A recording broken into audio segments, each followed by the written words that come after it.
Hello everyone, Shinto Bean here playing some more Warhammer Combat Cards. This week we have a PvP event. This is the first one in quite some time. It's lasting for 3 days. They actually did a community survey to choose the modifiers for it. And so what we have is everything set to max level and 400 deck points available. It opens up a lot of exciting possibilities. You just need 10 wins in order to get all of the rewards for this campaign. So it should be pretty fun. Now what I want to try, first of all, is see how the Lords of War do. So for this first battle, I'm going to be using the Tervagon with the Hierophant Biotitan at max level. That should be a pretty good one. I also got a hold of the Tyranids, which is a pretty crazy card as well. 71 points, big game hunter, and a massive ranged attack. So let's go ahead and deploy and see how this goes. The Tervagon should be pretty powerful with those unlimited Termagants. Now this is the 5th match that I have played so far in this event. The first 4 matches were all against Greyfax. Greyfax is, of course, extremely powerful, even more so thanks to the latest balance pass where they just buffed units that were already quite strong. So I would not be surprised at all if we see some more Greyfax here. But it's actually Tyranids versus Tyranids, and we're facing off against the Swarm Lord. Those are its stats at max level. 4 shields is going to be pretty crazy. Let's see, so I think I'm just going to play it safe here. Oh, running low on the timer here. We want to be careful. Don't want to get any strikes. I think maybe my game might lag sometimes, especially when the game is loading, so sometimes I find that the timer is already counting down by the time that I am deploying my first card. I'm just going to go ahead and drop the big guns here, I think. Actually, deploying the hybrid there was probably not the right choice, but we do want the Biotitan in the center lane so we can hit all 3 lanes with a poisonous attack. We've got a Maliceptor. Now, I could move the Biotitan over, but of course, since they are deploying second, they can just, shift their units aside. So we're just going to drop the Hive Crone, I guess, and I think, yeah, the Neurothrop should be able to kill this guy off in 1 turn, so then we can deploy a healer if we need to. But we do have, the first turn, so, okay, they're actually moving the Maliceptor over. That was, I don't think that was the right choice, because I'm going to be able to knock out the second shield on that with the Barrage, and then just hit it with the main attack from the Hive Crone. Now we got a 35% boost to the ranged attack. Here we go. 216 from the Hierophant. And that is everything poisoned on their side, so they're going to be taking 16 damage at the end of every turn. It's already a huge amount of damage. Now, they do have a lot of bodyguards, though, so we'll see what happens here. They will be dealing a lot of damage with these psychic attacks, getting a lot of free damage in. That Hive Tyrant on their side has Berserk, so it's going to be getting stronger with every time it takes damage. It's already dealing a lot of damage there. 112 psychic. Wow. Look at that thing. Alright, so everything is actually pretty close to dying already on their side, though. Maybe we'll go like this. We'll see what this Tyrannifex can do. Big Game Hunter's easily going to be able to shoot down the Maliceptor here, I think. Secondary trait is Regeneration, but it's only healing 8 health at the end of each turn, which is not great. We did get debuffed, of course, by the Swarm Lord's special rule, so we're dealing a little less damage here, but yeah, we've got enough to clear the board. Which does give them a chance to deploy 3 bodyguards at the same time. So they can try to counter what I have on the field here, but it's going to be pretty difficult since I have 2 bodyguards that have over 400 health, and I don't think there's any Tyranid unit that can deal that much damage in a single turn, although the Broodlord can come pretty close, I think. That thing is quite strong with 131 damage Furious Charge. And yeah, actually, they're going to be able to knock out the Hive Crone with that Furious Charge, then hit the Hierophant with 2 very strong psychic attacks. But it's not going to be enough to take it down. We've also got the Magus over there with Poison and Warp Surge. Alright, so the Tyrannifex is actually going to be losing life from the poison. Alright, that's a lot of damage there. Quite a bit of damage. Okay, so now we do want the healing. We're going to drop this guy down. And, yeah, no big game on their side, but hopefully the Tyrannifex can survive until the end so he can target the Swarm Lord. Here we go with another series of attacks here. So, again, poisoning everything on their side. Tyrannifex actually is able to shoot down the bodyguard on the right side. And again, they're taking 16 damage at the end of the turn. This guy, will definitely be able to kill the Biophagus. Should it stay in the in that lane, but if I were that player, I would move it into the center lane to target the Hierophant. See what else they got here. And I haven't even deployed a single Termagant yet. They have a Mawloc on the field now. It's got a very big melee attack, which they are using. 35% boost. It's 230 damage, but not enough to kill the Hierophant. And attacks back with a really big attack there. Man, these Tyranids do a lot of damage. Everything is just dying. But, yeah, I think I do have a pretty strong lineup here. And, well, looks like we're going to clear the board again. The Tyrannifex shoots down the Mawloc. Here comes the Death Blow, though, taking down the Hierophant. That was an exciting turn. Okay, so they only have one bodyguard left. I can move that guy over. I think we're going to deploy the Ridge Runner here. So it's got Scout, Ranged Scout, and Outflank for 20%. Let's see if they play this through, or if they surrender. Dropping the Swarmlord first. Does have 4 shields. Let's see, each of these shields can block 258 damage.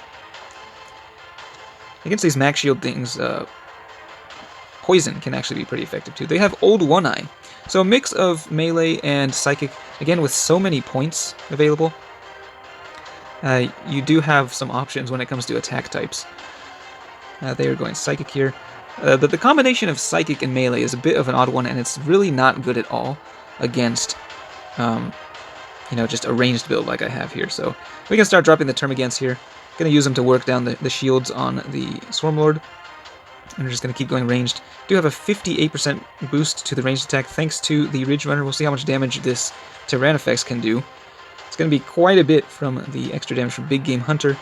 429, nearly killing Old One-Eye in one turn. Now they can go melee here, though, and take down that Tyrannifex. Let's see if that's what they go for. Okay, there it is. So finally managing to kill that big thing. But we're knocking out the last shield on the Swarmlord here. Alright, so now all we have to do is move the Ridge Runner over. Actually, I'm going to drop this guy over. On the left side, though, the heavy weapons team. And I could drop Termagants, but we also still have the Exocrine, so I'm just going to drop that instead so we can hopefully end this game a little bit faster. Alright, here we go. Minus 15% to the ranged attack. Heavy weapons team still does quite a bit of damage, 121, more than the Exocrine, with that Big Game Hunter. Very useful trait when everyone's got 400 points. And now, yeah, they don't really have any hope of winning at this point. No way that the Swarmlord can break through the shields on the Exocrine, but this player is playing it to the bitter end, which should be this turn. So there it is. Victory for the Tyranids. Tervagon, definitely a very strong warlord. Probably the strongest warlord, I'd say, for the Tyranid faction anyway. So, this time we're going to be playing as Tau, and I got a copy of this Taunar Supremacy Armor, which has a massive ranged attack, lots of health, 4 shields, and Big Game Hunter, making it, at least on paper, perfect for this game mode. I do want to try out some of the other newer Tau models as well, so we've got the newest Hammerhead gunship with precision shot. We've also got the Skyray gunship and the Sunshark bomber, which enjoyed a buff in the last season. We got Long Strike, the Devilfish transport with Taunt. This thing is really tanky. All led by Shazo Relay, who has 4 shields and a weaker precision shot. So let's go ahead and deploy and see how these guys do. Now this will be the second match that I've played as Tau. And in the first match I actually lost to Greyfax running a ranged build. Hopefully the deployment goes okay and we can use the support units to protect our strongest units here. We're up against Huron Blackheart. Should be interesting matchup, I think. Let's go ahead and we'll drop the Hammerhead gunship first. If you drop one of these precision shot units early, you can potentially kill an enemy unit before it gets a chance to activate its trait, if they deploy any low health bodyguards anyway. We are going second, so yeah, we can choose what is going to be blocking What? So I think we're going to actually drop the Devilfish here. And we'll see what their final bodyguard is. They do have a Bloodthirster on the field. Thing does a lot of damage. And it's got Death Blow as well. So we'll have to watch out for that one. Okay, so we're not going to be able to kill anything here. And, yeah, well, okay, Fear. It's going to be a little problematic, I think, but we can actually use Long Strike. Yeah, we'll just go ahead and use Long Strike over here. Not really ideal getting the precision shot from the Hammerhead gunship reduced by Fear over there, but I do want to take out that Bloodthirster sooner rather than later. 250 damage from that precision shot. This one just did 107. But we should be able to kill 2 of their units on the next turn. Unfortunately, the Death Blow is going to go straight into Long Strike. So that's a lot of damage there. But, yeah, on their first turn, they won't... Well, we'll see if they're able to break through this Devilfish transport. That is a lot of damage, but it is getting reduced. Well, yeah, it's definitely not getting reduced that much. 307 damage from that Bloodthirster. Now, I think, actually, we are going to drop the big guns here, so we'll just drop the Supremacy Armor. That thing can tank the damage from the Death Blow. And we'll see if they have an answer to these ridiculous units here. Again, we're getting buffed by, I think, 20%, yeah, with the ranged attack here. So just an insane amount of damage already. And then on our next turn, we're going to be getting a 40% buff to the attack stats. That's, of course, getting combined with the Inspiring Presence from Long Strike, which is... it's going to be very difficult, I think, for them to survive. Well, they do have a Brass Scorpion, though. So if there's anything that can survive that well, Keeper's Secrets. Okay, this is a player who knows what they're doing, and also has some money in the wallet, it looks like. All right, 3 legendaries deploying, and they're all quite strong. So yeah, they're definitely going to be able to kill Long Strike, which is going to make a pretty big difference. I think we will need the Supremacy Armor facing off against the Brass Scorpion. So we're going to... Oh, and it's going to be getting the buff from the special rule. So it's going to be stealing that ranged attack there. 77 ranged attack on the Brass Scorpion. That is pretty crazy. 162 range now. The Supremacy Armor has been poisoned. And we got debuffed because of the outflank. So I think... Well, I think what we're going to do here, actually, is... We're going to go with... the Stealth Drone. We'll continue with the ranged attacks, and I was tempted to deploy the Skyray gunship just for the outflank so we could deal as much damage as possible. Yeah, we're not going to be able to kill the Brass Scorpion. 441 damage. It's nothing to sneeze at, but yeah. So that goes down. And we still have... Well, we have 1 shield left there. Let's go ahead and we're going to deploy our healer. And I'm thinking, actually, what I should have done is deploy the healer in the other lane. That would have been actually smarter. Because he's not going to die. And we kind of need... Yeah, we kind of needed something else on the field, but oh well. So this is going to be kind of overkill here, actually. We're going to overkill the Brass Scorpion. It's going to die and deal a huge amount of damage. Fortunately, we are getting protected here. We're going to be taking 20% less damage. Thanks again to the special rule. So that's actually pretty good. That's not bad. Brass Scorpion is dead. And, oh, yeah, the Death Blow actually finishes off the Medicaid guy. Still got lots of health on the Supremacy Armor. So that thing's doing all right. We are out of support units, though. We've just got damage dealers left. So I think we're going to want to deploy that Skyray gunship for the outflank. It is their turn. Let's see what they deploy next. A healer, okay. Well, that Hammerhead gunship is definitely dead. Go like this. So on the next turn, I think what I'm going to do is I'm going to move over my Lord of War over to face off against the Keeper of Secrets. This thing will be getting a ranged buff once it kills the Hammerhead gunship. But, yeah, hopefully the big game hunter damage will sort of mitigate the fear on that greater demon. They're going melee.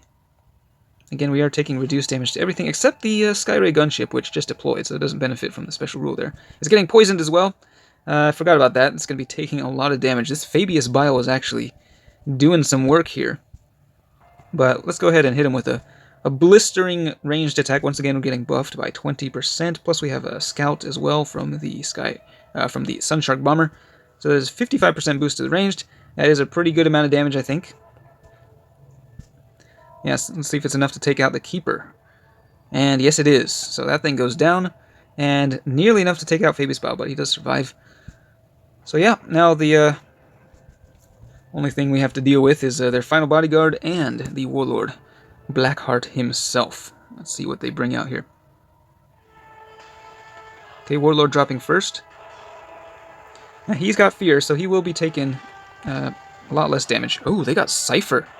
Wow, they could be switching up to a ranged attack and dealing quite a bit of damage. They do have 90% boost there. Cypher is the perfect one, I think, to kill something like this. This could be very painful, but they're going melee. Okay. I think well, I don't know. Well, they're definitely killing the Lord of War, and that means Fabius Bile is getting the buff, but he's about to die, so that was not really ideal for them. However, now my Warlord's on the field, and yeah, they actually set up next turn they'll be able to deal a lot of damage. Shaz-O-Ralai, see how much damage he can do, or he can block 167 per attack, so I think he's fine. Go ahead and use that ranged attack while we have the 40% buff. But yeah, next turn, I mean, they could deal a lot of damage, but yeah, then the Sky Ray gunship would just take out their Warlord. So, looks like we won this one, unless we disconnect here. Uh-oh. Do not like to see that happen. Yeah, it doesn't really look like it's giving me an option to return here. No, why does this have to happen? It's like the Warlord kill bug. I don't remember ever seeing it in PvP. So, yeah, we failed to rejoin that match, so I guess we just just missed out on the win there. So we definitely would have won, but anyway, at least you got to see the Tau in action. So let me know if there are any other builds you would like to see. Again, I only have, well, 7 more wins required, but you can actually keep playing afterwards. So if there's any particular Warlord or unit composition you'd like me to play here in this PvP event, let me know in the comments. Thanks for watching, and I will see you next time.